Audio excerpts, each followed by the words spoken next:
Halo Sobat Aspirasi, balik lagi nih sama aku Nada Sofia. Yang kali ini kita bakal banyak bahas hal-hal yang ini tuh deket banget sama mahasiswa kali ya. Karena mahasiswa itu pastinya pengen berprestasi, tapi juga pengen banyak pengalaman, apalagi pengalaman di luar kampus gitu ya. Nah, kali ini kita udah kedatangan bintang tamu yang sesuai banget sama tema kita, yaitu Breaking the Limit, tips dan cerita untuk meraih prestasi dan beasiswa internasional. Nah, bintang tamu aku kali ini itu adalah sosok yang berprestasi, aktif organisasi, dan juga ada beasiswa ke luar negeri. Langsung aja kita perkenalkan Kak Valerie. Hai. Halo Kak Valerie, boleh Halo. mungkin perkenalkan dirinya dulu. Mungkin kan Sobat Aspirasi ini udah tadi aku spill gitu ya. Tapi kakak bisa nih kenalin diri lebih detail biar Sobat Aspirasi juga kenal nih sama Kak Valerie. Oke, hai Sobat Aspirasi, nama aku Valerie Angelic Effendi. Boleh dipanggil Valerie, aku mahasiswi Ilmu Komunikasi Angkatan 23. Oke, mahasiswi Ilmu Komunikasi Angkatan 23. Nah, kakak nih dengar-dengar katanya mau wapres ya, Kak? Aku Mawapres Utama Ilmu Komunikasi. Oke, Mawapres Utama Ilmu Komunikasi di tahun 2025 ini ya, Bener. Kak? Berarti baru banget nih, Kak. Baru banget nih, September kemarin kompetisinya. September kemarin gitu. Sebenarnya kompetisi untuk Mawapres itu apa sih, Kak? Oke, jadi Mawapres itu adalah kompetisi yang diadakan Pusat Prestasi Nasional dan biasanya di breakdown dulu jadi universitas dan juga di tingkat fakultas. Oke. Nah, jadi ini memang ajang kompetisi untuk mahasiswa-mahasiswa yang berprestasi baik itu di akademik ataupun di non akademik gitu. Oke, berarti kan Mawapres ini udah sibuk nih. Aku mau tahu dulu, kakak tuh kesibukannya akhir-akhir ini lagi apa sih? Kayaknya tadi aja Mawapres sibuk, organisasi sibuk.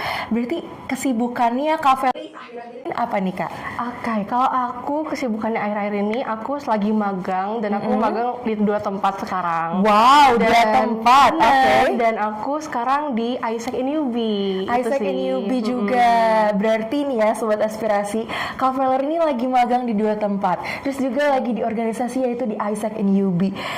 Capek gak sih, Kak? Lumayan sih, tapi seru. Seru. Karena udah kan, jadi energinya masih banyak gitu untuk explore banyak hal sekaligus. Nah, tadi kan kita juga bilang dari kesibukan kakak, kita juga udah kenalin bahwa kakak ini pendapat dari beasiswa program ke luar negeri.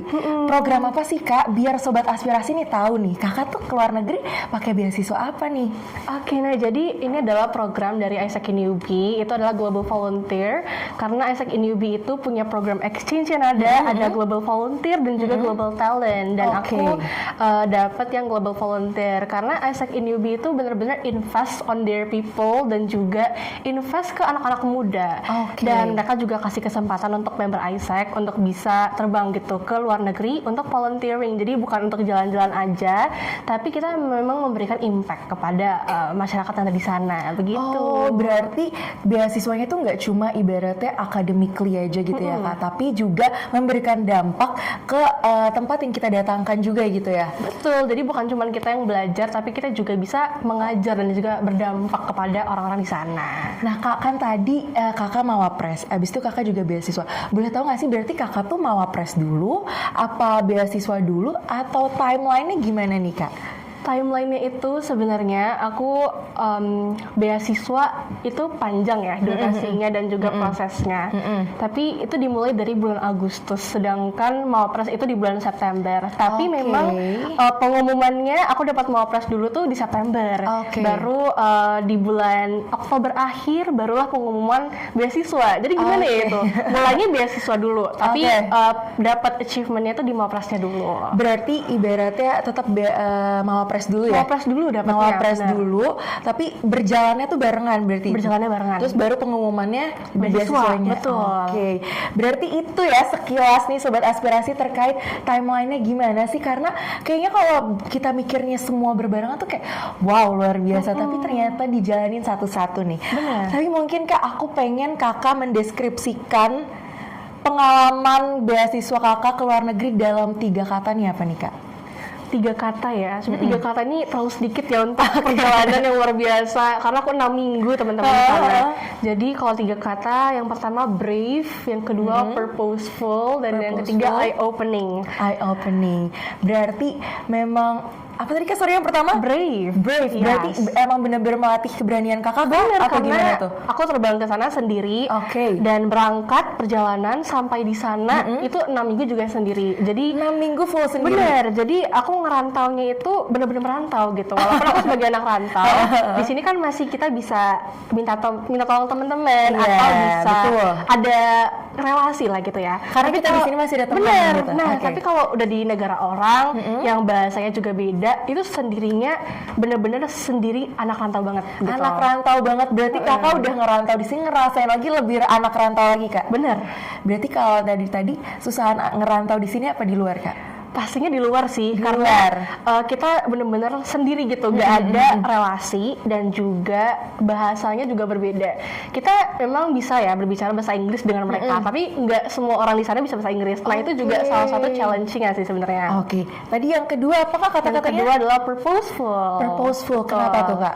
Karena aku ke sana juga ada misi gitu, misi untuk berimpact, dan program ini itu based on SDGs gitu, tujuan pembangunan keberlanjutan. Ada 17 dan aku pilih SDGs number 4 yaitu quality education. Quality That's education. why aku di sana mengajar anak-anak dari usia yang masih kecil-kecil banget, yang playgroup TK, sampai SD, SMP, SMA, bahkan ada yang business class gitu. Jadi benar, jadi yang kayak waitressnya restoran yang pengen belajar bahasa Inggris karena banyak nerima tamu dari luar negeri. Aku juga ngajarin bahasa Inggris di sana. That's why aku merasa perjalanan kemarin tuh impactful banget sih untuk teman-teman yang ada di sana gitu. Wah, ini menarik banget sih Kak, karena aku kira emang Kakak beasiswa aja udah kayak mungkin memang belajar atau apa, tapi ternyata juga mengajar ya Sobat Aspirasi. Betul. Dari anak TK, SD juga Kak. Bener, SMP, SMA, bahkan yang kuliah business juga. class juga. Wow, kalau dari yang udah Kakak pengalamin nih ngajarin, sebenarnya yang paling susah ngajarin tingkat apa sih Kak?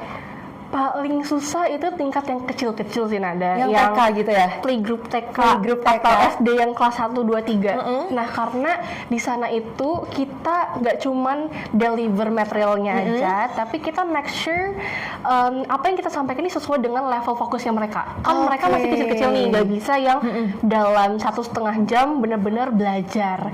Untuk mahamin juga mungkin dia agak susah gitu ya Kak? Jadi di setiap kelas aku harus mempersiapkan 2 games yang berbeda-beda. Jadi misalnya aku ngajar setiap hari, berarti setiap hari ada 2 game yang beda-beda gitu. Dan itu tujuannya supaya mereka ini yang fokusnya masih kecil, masih yang apa ya, nggak bisa fokus long term, bisa jadi interest gitu untuk belajar. Oke. Nah Kak, tapi berarti kalau kayak gitu suka ada yang nangis-nangis nggak sih biasanya anak TK gitu?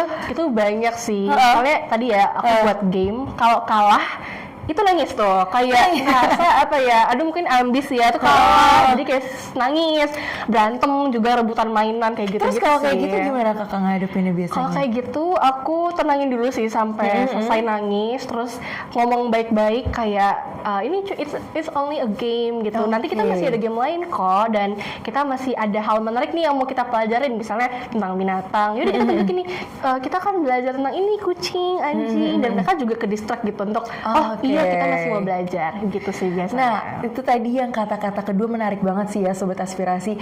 Emang mengajar tuh menurut aku juga sebagai suatu hal yang kita tuh bakal selalu dapat pengalaman juga dari pengalaman mengajar itu sendiri. Betul. Nah kalau kata ketiga Kak tadi? Ketiga tadi eye opening. Eye opening. Ya, Nah itu kenapa tuh Kak? Itu karena sangat membuka mata dan juga wawasan aku sih terhadap dunia gitu. Karena aku sebenarnya tipe orang yang apa ya, kalau misalnya ada waktu aku lebih baik dipakai untuk istirahat di rumah atau ya udah kerjain sesuatu yang bisa dari rumah gitu. Nah cuman dari program ini Global Volunteer aku belajar kalau this world is too big to only stay in one place. Dan aku merasa nyambung sih dengan first word tadi aku ya, brave, karena aku merasa independensinya itu berbeda gitu. Kita jadi belajar untuk nggak takut, terus lebih berani untuk nyoba explore hal sesuatu yang bahkan nggak pernah kita coba atau kita bayangin sebelumnya gitu. luar biasa ya Sobat Aspirasi. Aku dari tadi tuh kayak terkagum-kagum gitu karena ternyata pengalaman di luar negeri tuh kayak lebih unexpected dibanding apa yang aku pikirin gitu. Aku pikir cuma kayak oh ya udah ke luar negeri aja ngeliat orang-orang jalan-jalan, tapi ternyata banyak banget hal yang bisa kita ambil gitu ya. Mungkin nih ya Kak, sebutin satu lagi deh momen lucu atau random yang kakak temuin pas kemarin kakak ke luar negeri itu. Momen lucu ya, sebenarnya lebih ke ini sih, karena ada language barrier ya, Oke. ada batasan dari bahasa, dan aku tuh nggak nyangka kalau bahasa, aku ke Vietnam by the Oke, way, aku belum mention, jadi aku ke iya. Vietnam Oke. di Dalat City, jadi Dalat City itu seperti Malangnya Vietnam. Malangnya Vietnam, kenapa tuh Karena Kak? sama-sama di pegunungan, sama-sama cuaca yang dingin, iklimnya tuh dingin, sejuk, dan dia tuh dijuluki kota bunga, same as Malang kan, sama banget kayak Malang. Tapi berarti nggak culture shock dong Kak kalau masalah cuacanya? Jujur culture shock banget. Oh tetap culture shock? Banget karena aku kesana itu bawa baju-baju yang selatnya aku pakai di Malang. Oke. Ternyata nggak bisa banget karena di sana tuh 3 kali lipat lebih dingin. 3 kali lipat Bener. lebih dingin 3 kali Sobat lipat lebih Aspirasi. dingin. Kayaknya di Malang aja kita udah selimutan terus ya. Betul. Gimana di sana gitu? Bener, dan aku lihat semua orang di sana itu pakai baju yang mantel, udah mantel tetap pakai shawl. Oke. Jadi kayak memang tebel-tebel, sedangkan aku di sana tuh masih bisa yang pakai baju lengan Sweater pendek, biasa, sweater gitu biasa. ya. Karena kayak paling kayak Malang. Terus sih salah satu hal yang aku bukan cuman culture shock ya, climate shock kali ya. Oke, bener-bener. Kayak rasanya dinginnya dingin banget, sedangkan baju yang ke bawah tuh juga kayak tipis-tipis gitu. Berarti kayak gitu kakak langsung shopping dong di sana untuk beli baju-baju baru yang bisa lebih ngelindungin gitu ya. Aku belinya shawl sih. Shawl, oke. Awalnya tuh karena kayaknya aku yang paling biasa banget ya di sini. Soalnya baju-baju di sana tuh yang extraordinary gitu kan. Oke. Jadi aku beli shawl tuh tujuannya awalnya kayak biar sama aja, jadi kayak teman-teman pakai shawl juga. Tapi ternyata memang dibutuhin banget sih karena shawl itu bantu ngelindungin biar nggak sakit tenggorokan gitu. Karena sampai di sana aku batuk dan pilek 2 kali gitu. Wow. Jadi memang shawl tuh membantu banget sih di cuaca dingin kayak Berarti di sana. bener-bener climate change gitu ya, Kak? Climate shock gitu Iya, ya. bener. Oke kakak, itu kan tadi pengalaman dari sedikit gitu ya, pengalaman kakak dari ke luar negeri. Mungkin tadi karena kita ngomongin timeline juga, aku pengen ngomongin tentang Mawapres nih Kak. Oke, kalau aku mau nanya titik awal kakak tuh ngerasa kayaknya emang aku nih harus nyoba nih jadi Mawapres. Itu tuh apa sih Kak yang bikin kakak kayaknya udah deh daftar aja deh, ikut aja deh gitu? Nah, semua ini tuh berawal saat aku maba, dan pas kita maba kan ada ospek-ospeknya ya. Dan biasa ospek itu ngundang speaker-speaker dari mahasiswa yang berprestasi di jurusannya atau di fakultasnya. At first aku merasa pembicara-pembicara ini itu keren banget, karena kalau misalnya mereka akan kayak deliver the session, pasti ada CV background gitu-gitu ya. Dan aku tuh ngelihat kayak Mawapres, terus juga organisasi A, organisasi B, dan aku merasa berarti UB ini atau specifically di fakultas aku di FISIP itu memang benar-benar memberdayakan mahasiswanya nih, memang memberikan tempat untuk mahasiswanya berkreasi. Aku merasa it's a perfect place for me juga gitu loh untuk bisa nyoba kayak mereka. Jadi awal mulanya itu karena pas maba aku exposed to so many amazing people gitu sih saat ospek. Oke. Tapi kakak sempat ada keraguan nggak sih untuk ikut jadi Mawapres gitu? Kalau ada, kira-kira apa sih? Karena mungkin teman-teman atau dari Sobat Aspirasi nih juga ada yang udah mau mulai tapi masih ada ragu gitu. I see. Nah, jadi saat aku pertama kali ya terekspos tentang informasi Mawapres itu, aku langsung cari sebenarnya Mawapres itu apa dan juga penilaiannya itu seperti apa. Dan ternyata memang Mawapres itu bukan only based on prestasi, tapi memang ada karya tulis ilmiah yang kita lombakan, presentasi, terus ada penilaian bahasa Inggris. Jadi memang lumayan kompleks untuk penilaiannya, dan untuk prestasinya sendiri juga ada level-levelnya gitu. Nah, dan misalnya organisasi, kamu sebagai apa di organisasi, terus organisasi ini apakah tingkat kota atau negara atau internasional gitu. Dan selain organisasi juga kompetisi, terus juga karya dan masih banyak lagi lah. Jadi awalnya tuh keraguan aku adalah aku nggak yakin kalau aku bisa dapat pengalaman sebanyak ini. Kayak aku merasa selama aku kuliah sepertinya mampunya tuh di organisasi aja.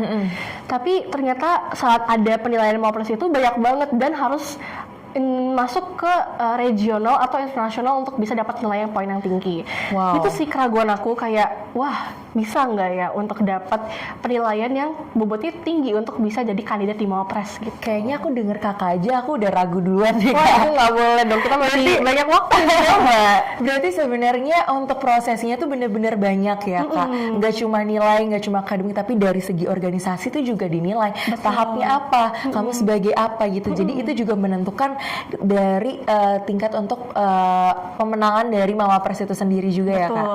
Oke sobat aspirasi, jadi mungkin untuk sobat aspirasi yang udah punya pikiran kayaknya aku mau coba untuk jadi Mawapres, berarti harus mulai pelan-pelan mengukir karirnya, prestasinya di organisasinya ya sobat aspirasi. Dan tadi kan kita ngomongin tentang keraguannya nih kak. Tapi pasti karena keraguan tadi itu akhirnya ada yang menginspirasi kakak. Bisa nggak sih di-spill siapa sih sebenarnya sosok yang menginspirasi kakak yang tadi jadi ragu atau yang tetap buat kakak tuh jadi semangat untuk ada di sini sebagai Mawapres tadi? Oke, jadi sebenarnya banyak banget sosok-sosok yang berpengaruh sehingga aku bisa berani, confidence untuk mencoba berbagai hal ya di dunia perkuliahan ini. Pertama-tama awalnya aku suka banget sosok perempuan yang dia itu vokal. Contohnya seperti ini ya, idola perempuan pada umumnya tuh ada Maidia Yunda dan sebagainya. Tapi saat aku maba, aku itu bener-bener suka banget dengan Najwa Shihab dan juga Sri Mulyani. Karena mereka itu vokal, orang yang vokal. Dan even though industri field aku bukan seperti mereka ya, yang political journalism dan juga economic gitu bukan, tapi aku merasa semangat yang mereka punya itu benar-benar menginspirasi banyak perempuan di sana dan juga anak muda. Jadi walaupun akhirnya jalan yang aku pilih berbeda dengan mereka, tapi semangat yang ada di mereka itu aku teladani begitu. Jadi kayak kakak mau jadi mereka juga gitu, the next gitu ya, the next Najwa Shihab. Amin. Nah tadi kan berarti Mawapres tuh stepnya banyak, prosesnya luar biasa. Berarti mungkin kakak bisa sharing nih ke sobat aspirasi, sebenarnya skill atau kebiasaan apa yang paling berpengaruh yang membantu untuk menjadi Mawapres gitu kak? Oke, untuk skill yang paling berpengaruh dan menurut aku penting banget dipelajari sebagai mahasiswa, yang pertama itu problem solving dan juga self leadership. Self leadership. Betul, karena orang-orang kan menggaungkan banget ya leadership atau kayak nge-lead the team gitu. Tapi menurut aku sendiri self leadership atau self management itu juga lebih penting. Kenapa tuh kak? Karena menurut aku self leadership itu gimana kita nge-lead habit kita sehari-hari, nge-lead waktu yang kita punya, dan juga manage ourselves gitu, seperti manage energy, manage time, manage priority. Jadi menurut aku itu hal yang krusial untuk dipelajari sebagai mahasiswa gitu sih Nada. Karena kan mungkin orang-orang mikirnya leadership kita yang mengatur orang lain aja, bener ya tadi yang kata kakak bilang. Tapi memang kadang yang paling susah diatur malah justru diri sendiri ya kak. Mungkin kayak dalam kebiasaan kita atau konsisten. Berarti sobat aspirasi, kamu jangan mager-mager nih ya kalau misalnya udah mau jadi kayak Kak Valerie, harus bisa manage self leadership-nya gitu. Nah, tadi banyak kuliah, organisasi, terus juga kakak ikut lomba untuk jadi Mawapres. Menyeimbangkan semuanya tuh gimana nih kak? Nah, menyeimbangkannya itu caranya adalah blocking time. Jadi aku sejak maba itu selalu pakai Google Calendar. Dan Google Calendarku aku tuh merasa Google Calendar membantu kehidupan aku banget. Karena di setiap harinya aku tuh selalu ngeblocking waktu gitu. Nah, dan misalnya jam 7 sampai 9, oh ini kelas gitu. Terus ini ngerjain tugas, sisanya organisasi. Jadi aku merasa awal mulanya tuh dari manage the time dulu, manage waktu, dan waktu sekosong atau sekecil apapun itu dipakai untuk ngerjain hal yang bermanfaat gitu. Nah, karena awalnya aku aware juga dengan energi energi yang aku punya. Sebenarnya energi aku punya juga terbatas dan aku sadar kalau peak time aku tuh di pagi. Jadi aku selalu kerjain semua hal yang berat di pagi, sisanya tuh yang ringan-ringan. Jadi kalau misalnya kita kan kesulitannya pengen santai tapi ada tugas gitu ya. Aku tuh tekanin ke diri aku kalau mau santai di malam. Jadi aku malam tuh agak jarang bergadang Aku tuh tipe yang tidurnya cepat. Jadi that's why aku merasa dari situ dulu sih manage waktu dan juga tahu energi peak kalian tuh ada di mana. Berarti mungkin ya orang-orang mikir kalau orang sibuk tuh pasti begadang nggak tidur. Tapi ternyata tergantung bagaimana diri kita tuh juga mengenal diri kita ya. Betul. Misalnya, oh aku bisanya pagi, ya udah abisin semua di pagi, sisanya kita manage untuk hari selanjutnya gitu ya. Kak. Tapi kakak kalau kayak gitu tuh masih bisa scroll TikTok nggak sih? Aduh, aku masih scroll TikTok banget. Scroll TikTok banget. Dan aku masih bisa olahraga. Aku masih bisa main sama temen. Dan aku masih bisa bikin-bikin konten di IG gitu, di TikTok. Jadi aku merasa ya itu time management sih sebenarnya. Berarti ini Gen Z banget, work-life balance gitu ya Kak. Bener. Berarti kan tadi magang juga, ini juga tapi masih bisa scroll TikTok gitu. Betul. Padahal mungkin sobat aspirasi, wah kalau sibuk banget nanti aku nggak bisa scroll TikTok, ya udah deh aku nggak sibuk-sibuk gitu. Scroll TikTok aja ya. Iya, padahal ternyata semua tuh bisa diatur gitu ya Kak. Oke, luar biasa. Tapi kan dari tadi kan kita udah ngomongin keluar biasa yang ada di kakak nih. Tapi kakak tuh pernah nggak sih ada momen kegagalan atau penolakan gitu ya kakak alamin? Wah, banyak banget itu Nada. Jadi saat maba semester 1, 2, 3 itu kan lagi semangat-semangatnya. Aku cobalah segala hal dari lomba ini loh PIMNAS, PKM, PIMNAS, terus dari beasiswa-beasiswa yang buka untuk maba, lomba-lomba lainnya kayak business plan, business case, nah gitu-gitu. Dan itu kalahnya tuh ada banyak banget. Sampai beasiswa aku coba berkali-kali juga nggak goal gitu, nggak masuk. Jadi itu sih penolakan di awal yang membuat aku tuh penasaran sebenarnya. Kayak semakin aku kalah, aku penasaran kayak apa yang membuat aku gagal di sini. Dan aku coba perbaiki itu di kesempatan berikutnya. Gitu sih Nada. Tapi berarti dari kegagalan tersebut ada nggak sih Kak satu kegagalan paling besar mungkin yang jadi turning point kakak untuk bisa bangkit gitu, malah di kegagalan itu jadi turning point kakak untuk bisa lebih maju gitu? Kegagalannya adalah kayaknya beasiswa yang pertama banget. Jadi aku mungkin nggak mention ya beasiswanya apa. Ini beasiswa yang memang untuk anak-anak yang berprestasi gitu. Dan aku merasa saat itu di maba aku udah cukup banyak pengalaman dari SMA. Aku dulu ketua OSIS, terus juga aku sering lomba dan sebagainya. Dan aku merasa udah pede banget. Aku udah merasa pasti bisa. Untuk esai aku juga tipe orangnya suka nulis. Jadi aku udah maksimal banget nih. Tapi ternyata belum lolos dan itu menyadarkan aku bahwa sebenarnya nggak boleh puas sampai situ. Karena mungkin kita adalah ikan yang paling besar di akuarium itu, tapi kalau kita dicemplungin ke laut, kita tuh yang paling kecil. Jadi aku merasa momen itulah yang membuat aku harus cari hal lebih banyak lagi, berusaha berkarya yang lebih banyak lagi, dan berusaha untuk apapun yang kita kerjakan itu bisa berimpact juga untuk orang lain gitu. Oke, luar biasa ya Sobat Aspirasi, memaknai sebuah kegagalan itu sebagai bukan malah down, tapi jadi turning point buat Kak Valerie untuk tidak pernah gampang puas gitu ya Kak. Biar kita bisa terus untuk berkembang gitu. Oke Kak, tadi kan kita udah ngomongin Mama Pres, kita bakal ngomongin peran kakak ini sebagai di AIESEC juga gitu ya. Karena kan tadi dari Mama Pres tuh harus ada di organisasi tuh kamu sebagai apa gitu. Nah, memang kalau di AIESEC tuh kakak sebagai apa sih Kak? Aku kalau di AIESEC itu sebagai Team Leader of Public Relations and Media Activations. Jadi Team Leader itu seperti ketua divisi ya. Kalau di organisasi kampus ngomongnya ketua divisi sih, tapi kita Team Leader gitu. Nah, tugas kakak tuh kayak untuk apa tuh Kak kalau di situ?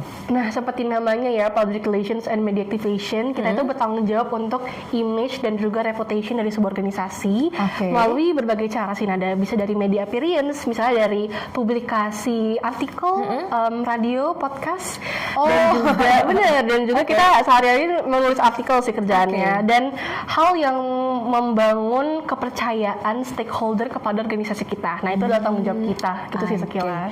Berarti perannya memang di bidang humas gitu ya, mungkin Iya, teman-teman simpelnya humas ya. gitu ya.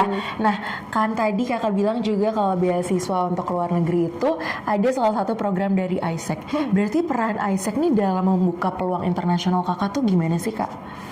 Peluangnya besar banget karena memang ISEC ini adalah international organizations ya, ada di lebih dari 120 negara dan memang terhubung satu sama lain. Dan memang essence dari ISEC itu adalah exchange-nya gitu. Mereka percaya kalau leadership dari young people itu dibangun melalui exchange juga salah satunya. Dan itu terbukti gitu ya, karena pas kemarin kakak ke Vietnam luar biasa pengalamannya. Betul. Dan yang pergi keluar kan bukan cuma aku ya, ada juga teman-teman yang lain di negara yang berbeda-beda seperti Thailand, Korea, Turki, Romania dan masih banyak lagi. Dan saat aku sharing ke mereka juga bilang kalau misalnya program dari ISEC ini membangun leadership dan juga membantu mereka untuk lebih impactful kepada orang-orang yang ada di sana. Berarti tahap seleksi yang paling menantang nih untuk ada di program itu apa nih kak? Yang menantang semua ya, menantang semua karena ini adalah something new buat aku.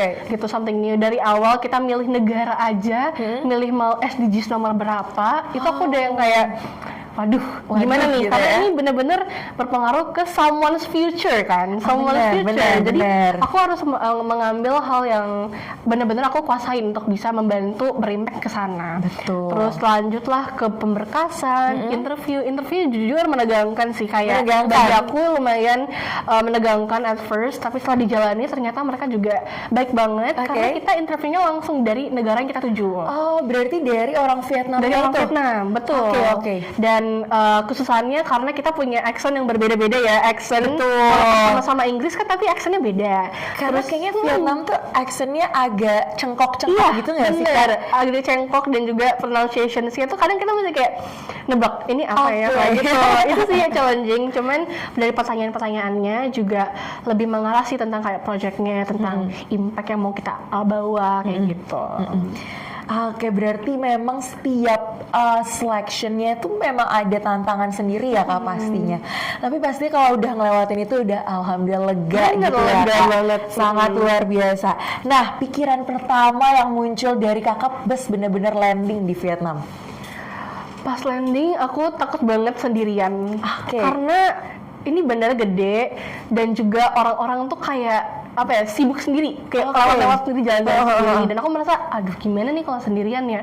Tapi ternyata ISEC in Vietnam jemput aku di sana. Jadi ternyata ketakutan aku untuk sendirian di negara orang itu teratasi karena mereka tuh bantu aku banget. Dari beliin kartu SIM card, terus juga anterin ke makanan yang terkenal di sana, sampai aku harus ke bus station, mereka tuh bantu aku dari awal sampai akhir, sampai aku pulang masih dianterin juga. Jadi gitu sih. Berarti memang dibantu juga gitu ya kalau teman-teman kakak.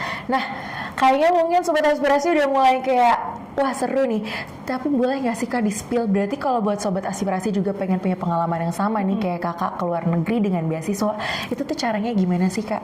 Nah, kalian boleh juga cek dari Instagram ISEC in UB, yaitu Brawijaya Leads, dan di sana banyak banget opportunity yang kita share untuk youth development. Salah satunya juga global volunteer, atau kalau teman-teman pengen juga cari magang di luar negeri bisa di Global Talent, atau pengen mengajar di luar negeri bisa Global Teacher.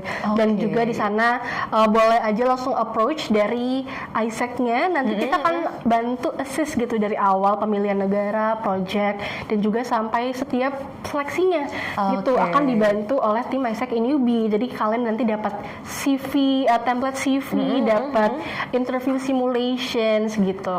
Oke, berarti mungkin ya teman-teman masih kayak kayaknya aku belum benar-benar prepare nih. Berarti tapi nanti dibantu gitu ya, dari pembuatan CV-nya, dari cara interviewnya. Oke, berarti Sobat Aspirasi nggak perlu khawatir nih ya.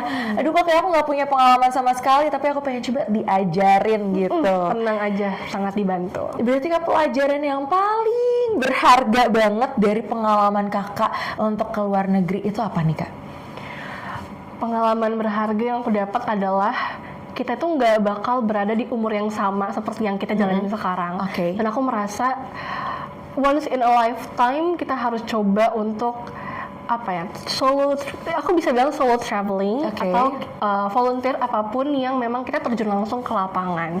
Dan salah satu caranya juga melalui Global Volunteer gitu. Karena aku merasa di sana itu paket lengkap. Aku dapat independence-nya, aku dapat confidence-nya untuk bisa survive di negara orang. Tapi aku juga bisa impactful gitu melalui apa yang aku bisa gitu. Jadi melalui mengajar. Dan sebenarnya pilihannya nggak cuma mengajar, bisa juga tentang SDGs number 8 itu tentang bantu UMKM atau Life Below Water kalau pengen belajar hewan-hewan di laut itu juga bisa. Jadi pelajaran berharga yang aku dapat tuh adalah kalau kita mau berimpact itu banyak banget pilihan yang bisa kita ambil tergantung dari kitanya tuh berniatnya kuat atau enggak gitu. Oke, berarti luar biasa ya Sobat Aspirasi bahwa banyak hal yang memang bisa kita lakukan tapi itu juga dari diri kita sendiri, kita mau atau enggak untuk bisa berimpact juga ke lingkungan kita. Nah, mungkin ini udah menjadi pertanyaan akhir-akhir nih Kak. Mungkin Sobat Aspirasi tuh udah banyak juga yang mencoba untuk apply beasiswa ke luar negeri atau gimana sih cara buat exchange gitu. Kakak mungkin ada pengalaman gak sih apa sih kesalahan umum saat apply program untuk ke luar negeri? Kesalahan umumnya adalah banyak dari kita tujuan utamanya untuk jalan-jalan atau untuk kayak mencari hiburan sendiri atau ya udah pengalaman sendiri aja. Itu sebenarnya motivasi yang gak salah, tapi kalau kita apply, kalau bisa motivasi utamanya bisa dievaluasi lagi gitu. Karena dari program beasiswa atau dari program-program exchange itu juga ingin membiayai anak muda yang bisa berkontribusi juga gitu untuk dunia atau untuk lingkungan di sekitarnya. Jadi kesalahan paling umum adalah motivasi awalnya itu bukan untuk berkontribusi itu sih, karena itu berpengaruh banget di dalam penulisan esai kita atau di dalam interview. Kalau misalnya kita gimana ya, kurang intentionnya itu kurang tulus gitu, kurang tulus. Jadi kalau memang pengen berimpact dan juga sekaligus belajar ya untuk bisa survive di negara orang sendirian, kalau bisa cari tahu dulu the why-nya, why. Kayak know your why dulu, sebenarnya untuk apa kamu exchange gitu. Berarti sebenarnya bisa dibilang bahwa motivasinya tersebut dulu yang lebih digali gitu ya Kak. Sebenarnya kamu tuh mau keluar negeri karena apa? Karena berarti kesalahan tersebut bisa dari motivasinya yang salah gitu. Oke nih Sobat Aspirasi, mungkin terakhir banget ini Kak, banyak mungkin diantara kita mahasiswa yang biasa aja. Nah ini nyambung juga sama tema kita yaitu break the limit. Gimana sih mahasiswa biasa aja itu tetap bisa break the limit tadi? Menurut aku break the limit itu bukan berarti kita langsung lompat ke 1000 tangga di atas, tapi gimana kita tetap ngejalanin satu langkah demi langkah itu kecil-kecil tapi konsisten. Jadi menurut aku sekarang kita coba dulu aja hal sekecil apapun yang bisa dilakukan, misalnya sesimpel baca buku 3 halaman per hari, atau nonton podcast dulu di YouTube, atau berusaha untuk olahraga kecil, atau misalnya waktu TikToknya dikurangin. Jadi hal-hal sekecil apapun itu kalau misalnya konsisten dan juga ditumpuk ya, dari banyak gitu jadi 1000, itu bakal break your limit tanpa kalian sadari. Jadi kalian kerjain itu tuh memang karena fun, bukan karena terpaksa mau break the limit aja gitu kalau dari aku. Berarti break the limit itu nggak harus yang langsung lompat gitu ya Kak, tapi dari hal kecil yang kita pakai dan kita lakukan setiap hari itu juga bisa bantu kita untuk break the limit. Betul. Luar biasa banget nih Sobat Aspirasi, dari tadi kita udah ngobrol banyak. Mungkin Kakak bisa kasih kalimat terakhir untuk bisa disampaikan kepada Sobat Aspirasi biar Sobat Aspirasi ini bisa maju dan tetap bisa semangat untuk menggapai dan mungkin bisa menjadikan Kak Valerie sebagai idolanya. Ini apa nih Kak kata-katanya nih Kak? Oke, sebelum closing statement aku boleh nggak kasih satu pesan tentang Isaac Newbie juga nih? Boleh silahkan Kakak. Nah, jadi karena tadi kita udah sharing kalau misalnya kita bisa keluar dari Malang ke luar negeri, sebenarnya ada juga nih dari luar negeri yang ke Malang gitu. Kayak kemarin kita juga nerima dari Romania, Brazil dan sebagainya. Dan mereka di sini kan juga ada host family-nya ya, ada keluarga yang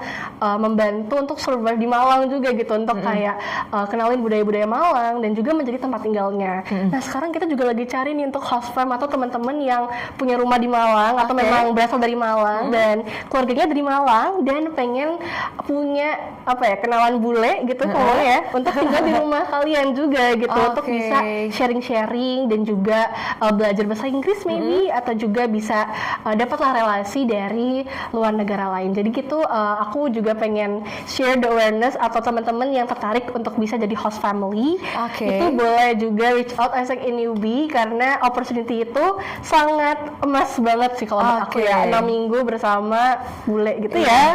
Jadi dia juga belajar gitu ya, kita ngedapet insight baru dari budaya luar gitu. Nah, untuk closing statement ya sekarang menurut aku adalah sama kayak yang tadi aku bilang, we are never in the same age again. Jadi explore hal yang seluas-luasnya selagi kita masih punya energi dan punya waktu, dan juga surround yourself with people yang supportive dan juga membantu kalian untuk bertumbuh. Begitu. Oke, luar biasa. Terima kasih banyak ya Kak Valerie, karena bener-bener semua pesan-pesannya sih menurut aku nih daging banget ya Sobat Aspirasi, bener-bener mengena gitu. Tadi kita bisa udah dapetin bahwa tips yang paling pertama tuh adalah self discipline, self leadership gitu, dimana kita juga harus bisa manage, memimpin diri kita nih Sobat Aspirasi. Dan kemudian terkait ke luar negeri, itu tuh kamu harus ada motivasi yang baik gitu ya, bahwa kalau beasiswa itu nggak cuma untuk diri sendiri, tapi juga untuk berdampak ke lingkungan, ke orang lain gitu. Dan yang paling aku notice nih, bahwa kayaknya Kak Valerie juga yang sabar gitu ya, bahwa setiap banyak proses itu harus kita lewatin dengan baik gitu. Terus sekali lagi aku ucapin terima kasih banyak Kak Valerie udah mau datang di Aspirasi Podcast untuk bisa sharing-sharing ke Sobat Aspirasi. Buat teman-teman dari Sobat Aspirasi, terima kasih juga udah nonton kita di sini. Aku Nada Sofia dan Valerie. Kita pamit and see you di next episode. Bye-bye!